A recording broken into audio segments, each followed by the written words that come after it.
My parents disappeared with my gifted sister, abandoning me when I was 14 years old. I, 34 meters, am a children's book illustrator based in New York. My latest series, A Dreams in Watercolor, has been on the New York Times bestseller list for 12 consecutive weeks, and my gallery exhibition, Childhood Memories and Strokes, is currently touring major cities across the country. My work has been featured in The New Yorker, and I recently won the Caldecott Medal for my illustrations in The Forgotten Garden. Life wasn't always this successful. 20 years ago, I was a 14-year-old boy who loved art but was constantly told it was worthless. Yesterday, my past came crashing back when my parents, 65 FS, 63 meters, suddenly appeared at my grandmother's house, where I was visiting during a break between exhibition tours. They stood there, with forced smiles and designer clothes that couldn't hide their desperation, calling my name as if the past 20 years of abandonment never happened. The same parents who left me behind when I was 14, taking my sister with them but leaving me alone in an empty house. Let me provide some background about my family and how we got here. My parents were the epitome of academic elitism in Boston's competitive educational circle. My mother graduated from Harvard Medical School and worked as a medical researcher at Massachusetts General Hospital, publishing numerous papers in prestigious medical journals. My father, a Yale graduate, taught AP chemistry at one of the most competitive prep schools in New England. They firmly believed that a person's worth was determined solely by their academic credentials and future earning potential. From my earliest memories, our house felt more like a prestigious academic institution than a home. The walls were lined with academic awards, medical journals, and certificates of achievement.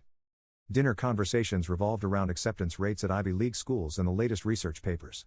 My parents hosted regular dinner parties where they would parade my sister's academic achievements in front of their equally elitist friends. My sister was their crown jewel, perfect SAT scores by junior year, straight A's in all AP classes, and president of both the science club and math team. She was being groomed for medical school from the moment she could read. And to her credit, she was naturally brilliant at academics, though I sometimes caught her staring longingly at the basketball court during her mandatory study hours. But I was different. From the moment I could hold a crayon, I was drawn to art. While other kids were learning their ABCs, I was creating entire stories through pictures. My preschool teachers praised my artistic abilities, but my parents dismissed it as cute but impractical. They kept pushing academic flashcards and educational videos, but I would always find my way back to my sketchbook. By middle school, the divide between my parents' expectations and my reality became a gaping chasm. My grades were wildly inconsistent. I could get an A+ in literature when we studied poetry and imagery, but would barely pass algebra despite hours of forced tutoring. Art class was my sanctuary. I won the statewide Young Artist competition 3 years in a row, but my parents never once attended the ceremonies. Mr. Thompson, my art teacher at Franklin Middle School, became my first real advocate. He recognized not just my technical skills, but my unique way of storytelling through images. "You have a gift," he would tell me, staying after school to teach me new techniques. "Your art speaks to people's hearts." He tried reaching out to my parents multiple times, sending notes about art school scholarships and future career opportunities in animation and illustration. Those notes always ended up in the trash, often accompanied by my father's signature scoff. The contrast between my sister's life and mine became more pronounced as we grew older. She had private tutors for every subject, attended academic summer camps at prestigious universities, and got new clothes for every academic achievement. Meanwhile, I wore her hand-me-downs despite being a boy, ate whatever leftovers remained after their family dinners, which I was often told to skip to focus on improving my grades, and spent summers alone in my room while they took my sister on college campus tours. The only bright spots at home were the rare moments with my sister. She would sometimes sneak into my room late at night, bringing snacks from her study sessions and helping me with my math homework. "Your drawings are amazing," she'd whisper, carefully looking through my sketchbook. "I wish I could create something like this." Those moments of connection were precious, but always tinged with the knowledge that openly supporting me would put her in our parents' crosshairs. Life at home became increasingly isolated. My parents stopped acknowledging my presence unless it was to point out another academic failure. They installed a washing machine in the basement with an instructional video nearby, their way of telling me I needed to handle my own laundry. Meals became something I had to scrounge from the refrigerator when they weren't around. My room became both my sanctuary and my prison, filled with art supplies I'd saved up for by collecting recyclables and doing neighbors' yard work. Then came that Tuesday in April, the day everything changed. Mr. Thompson had just reviewed my portfolio and was ecstatic. "This is college-level work," he declared, showing me brochures from various art schools. "With your talent, you could get a full scholarship." For the first time, I felt like my future had real possibilities. I remember practically floating home, my mind full of dreams about art school and a future where I could be myself. But when I opened the front door, the house felt different. Empty. The usual sounds of my sister's study music and my father's typing were absent. The silence was deafening. On the dining room table, the same table where I wasn't allowed to eat with them, sat a note. The handwriting was my father's, precise and cold. "Your sister is transferring to a new school. We've made this house livable for you." That was it. No explanation, no contact information, no goodbye. They had taken my sister and left me behind, like unwanted furniture in an abandoned house. I collapsed there in the hallway, my portfolio scattered across the floor, drawings mixing with my tears. Hours passed as I sat there, trying to understand what I had done to deserve such complete abandonment. The house grew dark, but I couldn't bring myself to move. Every creak and settle of the house made me hope, foolishly, that they would come back, that this was just some elaborate lesson about academic dedication. As the shock began to fade, practical fears set in. I was 14. How was I supposed to live alone? What about food, bills, school expenses? That's when a memory surfaced through my panic: my grandfather. Before my father's unexplained falling out with him, we used to visit him regularly. He worked as a caretaker at a foster home and always had a special smile for me, never once questioning my love for art. After hours of searching through drawers and old papers, I found an address book buried beneath the landline phone. My hands trembled as I dialed his number, praying it was still current. When his warm voice answered, I broke down completely. Through my tears, I managed to explain what had happened. Without hesitation, he said words I'll never forget: "I'll come right away, sweetheart. Pack whatever matters to you." My grandfather arrived in record time, considering he lived 2 hours away. When he saw me, dirty clothes, tear-stained face, surrounded by my art supplies, he didn't say a word. He just hugged me, stroking my hair with a gentleness I had almost forgotten existed in the world. "You're beautiful, Art," he whispered, looking at my scattered drawings. "Let's get you and your talent somewhere safe." The next few years with my grandfather changed my life completely. He lived in a small town in western Massachusetts, in an old house surrounded by nature. My new school was nothing like my old one: smaller, more nurturing, with teachers who saw me as a whole person, not just a grade point average. For the first time, I could breathe. Through some legal maneuvering, I later learned he had threatened my parents with child services and public exposure. My grandfather managed to get them to provide basic financial support. But that was the extent of their involvement. I never saw them, never heard from them, never received so much as a birthday card. My grandfather became my biggest supporter. He transformed the sunroom into an art studio, picking up supplies from yard sales and flea markets. "Art supplies are an investment in your future," he would say, even when money was tight. He attended every art show, photographed every piece I created, and helped me build my first portfolio. Working part-time jobs through high school, I saved every penny for art school. My grades improved too, not because of pressure, but because my teachers helped me find connections between art and other subjects. Geometry became about perspective and composition. Chemistry helped me understand pigments and color theory. History gave me inspiration for illustrations. I won a partial scholarship to Rhode Island School of Design, and through a combination of student loans, part-time work, and my grandfather's unwavering support, I made it through. College was transformative. I found my style, my voice, and my community. My thesis project, a children's book about a young artist finding his way, caught the attention of a small publishing house. The road to success wasn't easy. My first books barely made enough to cover my student loan payments. I lived in a tiny studio apartment, took freelance jobs, and sometimes wondered if my parents had been right about art being impractical. But I kept pushing, kept creating, kept believing in the path my grandfather had helped me find. Then, 3 years ago, everything changed. My book, The Forgotten Garden, inspired by my grandfather's garden and his nurturing spirit, resonated with children and parents alike. The illustration spoke to something universal about growing up different, finding your own path, and the power of unconditional love. The success that followed still feels surreal sometimes. Which brings me to yesterday, when my parents suddenly appeared at my grandfather's house. They had clearly been following my success. They quoted reviews of my work and mentioned my recent awards. But their polished appearance couldn't hide their desperate situation. Through mutual acquaintances, I've learned the truth about their current circumstances. My mother faces multiple harassment lawsuits at the hospital, particularly concerning her treatment of male patients and staff from a lesser of educational backgrounds. My father was forced to resign after recordings surfaced of his bullying students and younger teachers, mocking their academic credentials and future prospects. "We're family," they insisted yesterday, standing on my grandfather's porch. "Family should support each other." But as I stood there, looking at these people who had abandoned me when I needed them most, who had only returned now that I was successful and they were in trouble, I felt nothing but a cold, clear certainty. I refused them outright. They became angry, shouting about filial duty and family obligations. The same parents who had deemed me unworthy of their time and love now demanded my support. The situation escalated until neighbors called the police, who issued a temporary restraining order. My grandfather, now in his 80s but still my rock, held my hand through it all. Looking at him, I saw what real family means: not blood ties or obligations, but love, support, and acceptance. As I write this, I'm still processing everything. My latest book tour is on hold while I deal with this situation. My parents are trying to contact me through various means, insisting that blood is thicker than water, and that I have an obligation to help them. Some extended family members have started calling, trying to guilt me into doing the right thing. But sitting here in my grandfather's sunroom, surrounded by the art supplies he's still collecting for me, just because, I know I'm already doing the right thing. I'm thinking about taking legal action to officially sever any remaining ties, but part of me wonders about my sister. Last I heard, she had left the country years ago, unable to bear our parents' controlling nature any longer. Sometimes I wonder if she knows about my success, if she's seen my books, if she remembers those late-night moments when she was the only one who believed in me.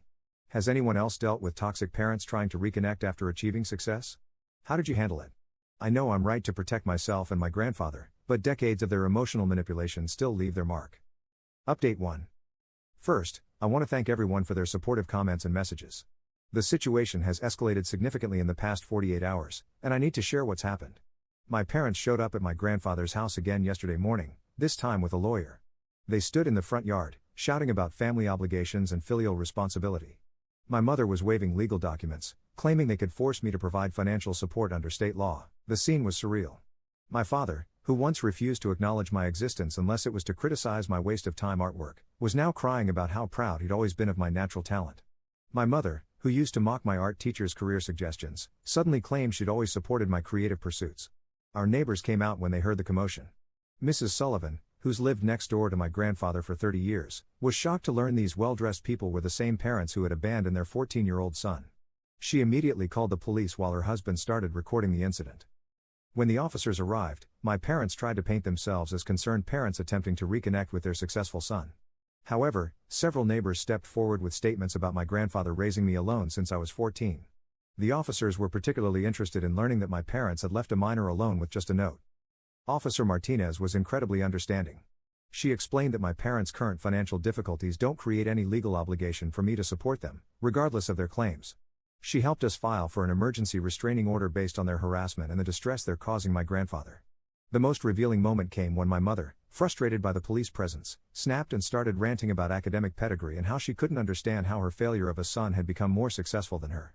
Her carefully constructed facade crumbled, revealing the same elitist bully who had made my childhood miserable.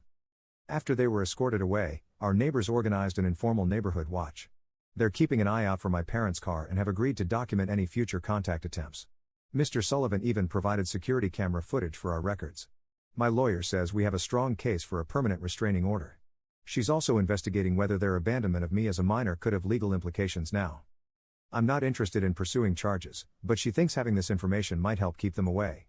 What's particularly striking is how this situation has revealed the true meaning of community and family. The neighbors have shown more concern and support than my biological parents ever did. Mr. Sullivan brings my grandfather fresh bread every morning, and Mrs. Chen from across the street installed additional security lights free of charge. My grandfather is handling everything with remarkable strength, but I'm worried about the stress this is causing him. He keeps saying he's fine, but I've noticed he gets tired more easily. I've decided to extend my stay here and work remotely for a while. My publisher has been understanding about postponing some appearances. The hardest part is the complex emotions this brings up. Even as I stand firm in my decision, there's a small part of me, that abandoned 14-year-old boy, that still wants to understand why. Why wasn't I good enough then? Why do they only want me now? But then I look at my grandfather, who loved me unconditionally when they couldn't love me at all, and I know I'm making the right choice. I've started a new art series about this, therapeutic drawings capturing emotions I can't quite put into words. My grandfather watches me work sometimes, just like he did when I was 14 and newly arrived at his house. Yesterday he said something that really stuck with me: they may have given you life, but you gave yourself permission to live it. Several people have asked about my sister. I still have no contact with her, but this situation has made me think about her a lot. I hope she's found her own path to freedom. Update 2, something unexpected happened today. My sister showed up at my grandfather's house. She's changed so much I almost didn't recognize her at first. Her hair is longer, pulled back in a casual ponytail, and she has a photographer's tan from working outdoors. But her smile when he said my name was exactly the same as I remembered. I learned she's been working as a travel photographer, documenting cultures and landscapes around the world. She saw me on the news in Rome when I won the Caldecott Medal and has been following my career since then. Your illustrations tell stories that transcend language, she said, showing me some of my books she collected from different countries. Over cups of my grandfather's chamomile tea, she shared her story. During her senior year of college, surrounded by peers pursuing their own diverse passions, she began questioning our parents' rigid academic values. The final straw came when she discovered they'd been secretly monitoring her college activities and trying to manipulate her course selections to align with their medical school plans. "One day, I just couldn't take it anymore," she explained. "I left a note saying don't look for me and bought a one-way ticket to Europe." She started with odd jobs in hostels, eventually discovering a talent for photography. A travel magazine noticed her work on social media, and she's been traveling the world on photography assignments ever since. Then she looked at me with tears in her eyes. "Liam, I'm so sorry. I should have contacted you sooner. I was a coward, focused only on my escape." Her voice cracked as she continued, "Every time I saw children reading your books in different countries, I thought about the little brother who used to show me his drawings late at night. I couldn't hold back my own tears. We talked about those nights when she'd sneak me snacks and help with homework, both of us trapped in our parents' suffocating expectations. You were the only one who saw me back then," I told her. She reached across the table and squeezed my hand, just like she used to when I was struggling with math problems. She also shared what she knows about our parents' downfall. Their behavior had apparently gotten worse after she left. Without either of us to control, they became increasingly tyrannical at work. Mom started harassing female patients who didn't meet her educational standards, while Dad's verbal abuse of students and younger teachers finally caught up with him when someone recorded his tirades. My grandfather watched our reunion from his favorite armchair, occasionally wiping away tears. When we asked about lunch, he disappeared into the kitchen and emerged with his special candied sweet potatoes, the same ones he used to make for our rare childhood visits. The taste brought back memories of simpler times, before our parents' ambitions poisoned everything. Over dessert, we made plans for the future. My sister's next photography project is based in New York, just a few hours away. We're going to have monthly family dinners here at grandfather's house, real family dinners, filled with love and acceptance instead of academic pressure and criticism. Sometimes I wonder if they ever loved us, my sister mused as we looked through old photos my grandfather had kept. Maybe in their own twisted way, I replied, but they loved their idea of success more. She nodded, understanding perfectly. Before leaving, my sister hugged me tightly and whispered, "No more 20-year gaps, okay? You're stuck with me now, little brother." For the first time since our parents reappeared, I felt completely at peace with my decisions. Their abandonment led us here, to a kind of freedom and family bond they could never understand. My grandfather summed it up perfectly after she left: sometimes families aren't born, they're built on love, understanding, and second chances. He's right, as always. While our parents tried to force us into their mold of success, life had different plans. My sister found her art through a camera lens, I found mine through illustration, and together we found our way back to what family should be. Thank you all for the supportive comments. Yes, we're maintaining the restraining order against our parents.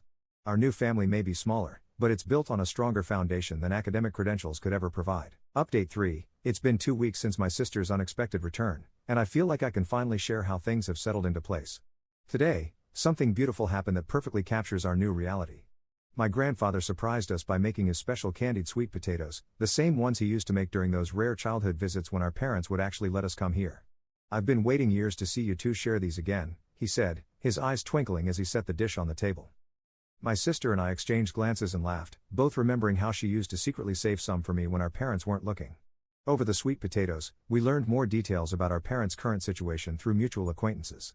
The full story is worse than we initially thought. Dad's harassment at the hospital wasn't just about educational credentials, he'd been making inappropriate advances toward female patients from what he considered suitable academic backgrounds. Meanwhile, Mom's bullying at school had escalated to the point where several students developed anxiety disorders, leading to multiple lawsuits from parents. They've lost everything they once used to judge others by. The medical board revoked Dad's license after multiple complaints, and Mom was fired when recordings of her berating younger teachers about their inferior degrees went viral in educational circles. The lawsuits forced them to pay substantial settlements, draining their savings and retirement funds. Now they're working entry-level jobs under supervisors they once would have dismissed as academically inferior. Dad's stocking shelves at a pharmacy chain, and Mom's doing administrative work at a community college, both under managers who only have high school diplomas. It's a particularly ironic twist of fate, but as my sister said, maybe they'll finally learn that human value isn't measured by degrees. But, honestly, their downfall is no longer our concern. We're focused on building something new and beautiful from the ashes of our past. My sister made an amazing suggestion today. We're going to have monthly family dinners at grandfather's house. Real family dinners where no one gets excluded and there's no academic interrogation over the meatloaf. She's relocating her photography business to New York, just a few hours away. Her latest project involves documenting intergenerational family relationships across cultures, inspired, she says, by watching our grandfather with us. "I'm illustrating a new children's book about finding your true family," and yes, there's definitely a sweet grandfather character who bakes magical sweet potatoes. Speaking of our grandfather, he's absolutely blossoming with both of us around. Today he dug out a box of old artwork and photographs he'd saved over the years, drawings I thought were lost forever, secret photos he'd taken of my sister playing basketball when she was supposed to be studying. "I always knew you both had different dreams," he told us. "I just waited for the day you'd be free to follow them." We spent hours going through that box, sharing memories and healing old wounds. My sister found a sketch I'd made of her when we were kids, studying late at night in her room. I found a photo she'd secretly taken of me drawing in the backyard, covered in chalk dust and completely happy. Our grandfather had preserved these pieces of our true selves all these years. The contrast between our old family dinners and today's gathering couldn't be more stark. Instead of tense silence broken only by interrogations about grades and test scores, our conversation flowed freely between my sister's travel stories, my latest illustrations, and our grandfather's gentle wisdom. We laughed until we cried over the sweet potatoes, which somehow taste even better than we remembered. As the evening wrapped up, my sister and I helped clean the kitchen, something our parents never would have allowed us to do because it took time away from studying. Our grandfather watched us working together, tears in his eyes. "This," he said, "this is what family really means. We've decided to maintain the restraining order against our parents. Their repeated attempts to contact us through various means have only strengthened our resolve." As my sister said, they had their chance to be family. They chose academic prestige instead. Looking ahead, we're planning to renovate part of grandfather's house. My sister is converting the old study into a darkroom for her photography, and I'm setting up a proper art studio in the sunroom where I first started drawing after moving here. These spaces represent everything our parents tried to suppress, our true passions, our real talents, our authentic selves. Our grandfather summed it up perfectly as we were leaving tonight: sometimes families aren't born, they're built on love, understanding, and second chances. He's right, as always. While our parents tried to force us into their mold of success, life had different plans. My sister found her art through a camera lens, I found mine through illustration, and together we found our way back to what family should be. To everyone who's followed our story and offered support, thank you. We're proof that sometimes losing a toxic family is the first step to finding your real one. For those asking about legal matters, yes, we're maintaining both restraining orders. And no, we've had no direct contact with our parents. Our family may be smaller now, but it's built on a stronger foundation than academic credentials could ever provide.